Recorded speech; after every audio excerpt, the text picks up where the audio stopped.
Saya dapat rezeki lah. Saya nggak kerja di majikan ini juga dapat saya. Seumpama rezeki mah dari mana aja. Nggak bisa begitu bos, nggak bisa. Karena itu udah aturannya begitu. Bismillahirrahmanirrahim. Assalamualaikum warahmatullahi wabarakatuh. Tentang kehidupan. Kehidupan kunci di sini adalah jangan males. Kalau bahasa Sunda itu jangan ulah ngedul. Intinya itu kan. Untuk kehidupan itu jangan males atau ulah ngedul. Yang pertama yang saya mau ceritakan dan pengalaman dan jangan sekali-kali diucapkan. Bila mana kita mau berangkat kerja ada yang nanya. Itu kita tuh harus belajar jujur lah dari semua, dari apapun gitu. Harus belajar jujur. Kita mau berangkat kerja, ada yang nanya, kemana katanya gitu. Misalkan kita jujur aja. Saya mau mencari pekerjaan lah, mau nguli. Atau kalau mau ke kantor mau kerja. Kalau mau ke bangunan ya mau ikutlah ke bangunan, mudah-mudahan kita ada rezeki di sana. Udah aja begitu. Jangan sampai bahasa itu dihilangkan dan jangan dianggap bercandaan, sebab bahasa itu, perkataan itu adalah doa. Seperti banyak orang yang mau berangkat kerja ditanya, mau kemana? Nah biasa ke sana. Tanya, mau kemana? Ah biasa mau main. Dengan pada akhirnya kan udah ada niatnya dari kampungnya sendiri, berangkat mau nyari kerja atau mau gimana itu. Katanya mau main atau kebiasaannya mau ke sana biasa. Bukan niat mau nyari kipayah. Bukan niat mau nyari rezeki. Dan harus kalau misalkan fokus dari awal, kalau mau nyari pekerjaan, kalau mau kerja yang udah ada, harus fokus dari awal. Awal kita berangkat niat dari rumah, mau mencari rezeki, mau usaha, niat dengan tulus dalam hati, dan perkataan juga harus dijaga. Kita membahas siapa? Membahas sekarang yang udah. Yang pertama, kalau mau berangkat dari Indonesia itu coba izin kepada tetangga, minta doa, pokoknya kepada orang-orang yang kita kenal, orang-orang yang dekat. Jangan pergi dari rumah itu ditanya.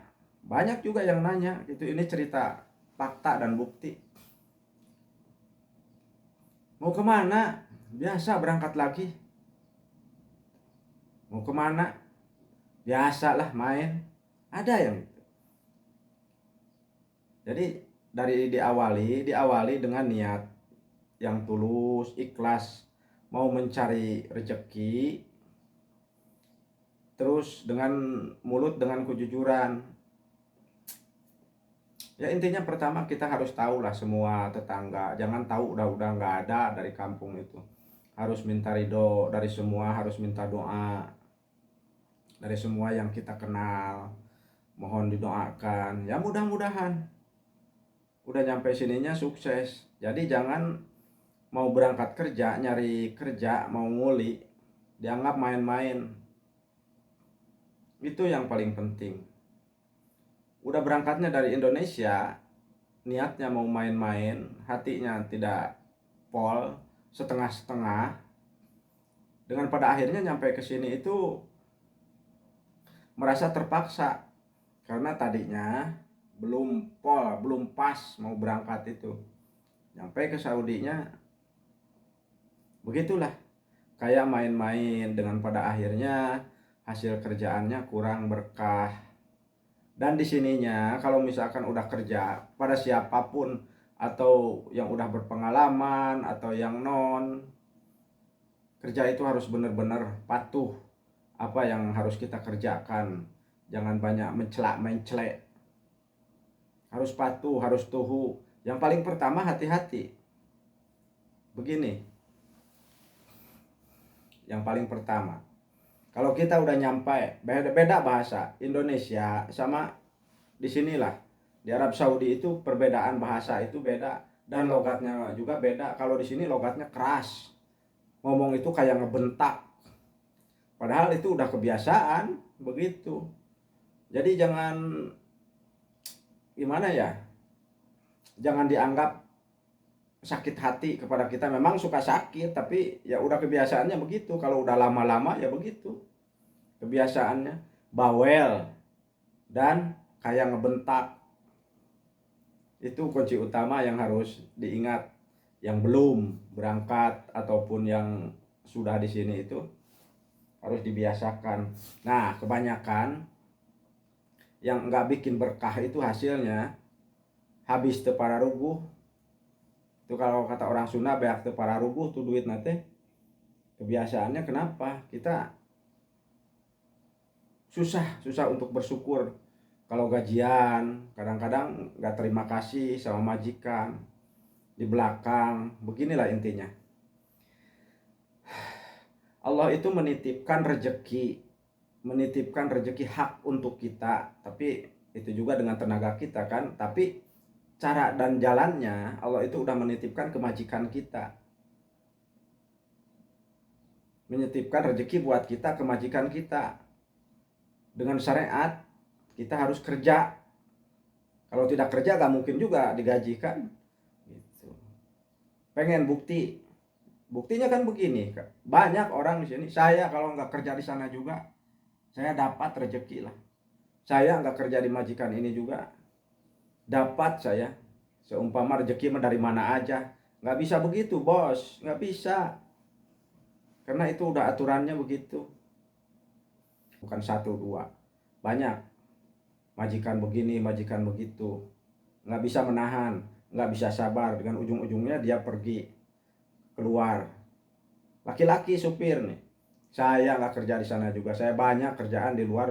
Dengan pada akhirnya lama-lama nyari juga, nyari di luar, pergi nyari di luar, nggak dapet kerjaan, balik lagi mohon-mohon kepada majikannya. Banyak, bukan satu dua itu. Terus misalkan nggak ada kesabaran di majikan, dia pergi keluar, kabur. Dengan pada akhirnya kalau mau pulang, majikan itu dicari. Gak bisa pulang begitu saja, harus ada izin dari majikan. Itu yang harus ditahan kesabaran tuh di sini tuh. Harus pelan-pelan, tetap aja kita harus mengalah. Harus mengalah sebagai orang miskin, orang kuli, kita harus mengalah. Kata orang Sunda itu harus pinah cai, pinah tampian itu gitu. Jadi adat kita di Indonesia tuh jangan dibawa, harus ikutin adat orang sini kalau mau sukses. Ini video pertama nih, masih membahas para pekerja TKI ataupun TKW. Harus dengan kesabaran lah, jangan seenak kita gitu.